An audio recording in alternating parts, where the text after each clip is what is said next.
আমাদের বাঙালি ইমোশন দুর্গাপুজো। এই দুর্গাপুজোর প্ল্যানিং সবার প্রত্যেকের আগে আগে থেকে থাকে। তো তাই তোমাদের কাছে তসর একটা ডিমান্ডেড, পুজো মানে একটা তসরের একটা থাকবেই।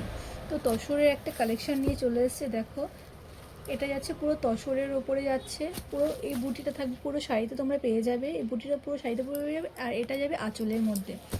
অনেকগুলো কালার অপশান রয়েছে, যে যেরকম কালার অপশান চাইছো সে সেরকম ঝটপট নিয়ে নাও। প্রত্যেকটা শাড়ি কিন্তু খুব সুন্দর কাজ রয়েছে। আর এটা না খুব মানে রাফ টাইপের কাপড় নয়, খুব সফটের ওপরে কাপড়টা তোমরা পেয়ে যাচ্ছ। পুরো শাড়িতে কিন্তু এই কাজটা তোমাদের পেয়ে যাচ্ছ। আর আঁচলটা কিন্তু খুব সুন্দর রয়েছে, সাথে রয়েছে সুন্দর একটা ব্লাউজ পিস। দেখো, প্রত্যেকটা কালার কিন্তু খুব সুন্দর রয়েছে। আর তোমাদের কোন কালারটা ভালো লাগছে অবশ্যই জানিও। শাড়িটা তোমাদের একটু খুলে দেখাচ্ছি কতটা সুন্দর শাড়িটা রয়েছে। পুরো শাড়িতে তোমরা কাজ করা পেয়ে যাবে। এই যাচ্ছে পুরো শাড়ির লুকটা। এই শাড়ির লুকটা খুব সুন্দর রয়েছে, এটা যাবে শাড়ির লুক।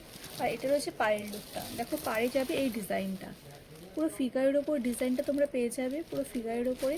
আর এই কাজটা কিন্তু অল ওভার শাড়িতে তোমরা পেয়ে যাবে। এটা রয়েছে আঁচল পোর্শনটা। আঁচল পোর্শনটা কিন্তু খুব সুন্দর রয়েছে, পুরো ফিগারের ওপরে ডিজাইনটা রয়েছে। দেখো, আঁচল পোর্শনটা পুরো ফিগারের ওপরে রয়েছে। এটা হচ্ছে আঁচল পোর্শনটা। এটা রয়েছে ব্লাউজ পিসটা। ব্লাউজ পিসটাও কিন্তু সুন্দর একটা কাজ করা রয়েছে। আর রয়েছে হাতের কাছে একটা সুন্দর একটা ফিগারের কাজ। দেখো কতটা সুন্দর শাড়ির ব্লাউজ পিসটা, পুরো পিওর এটা তসরের ওপরে তোমরা পেয়ে যাবে।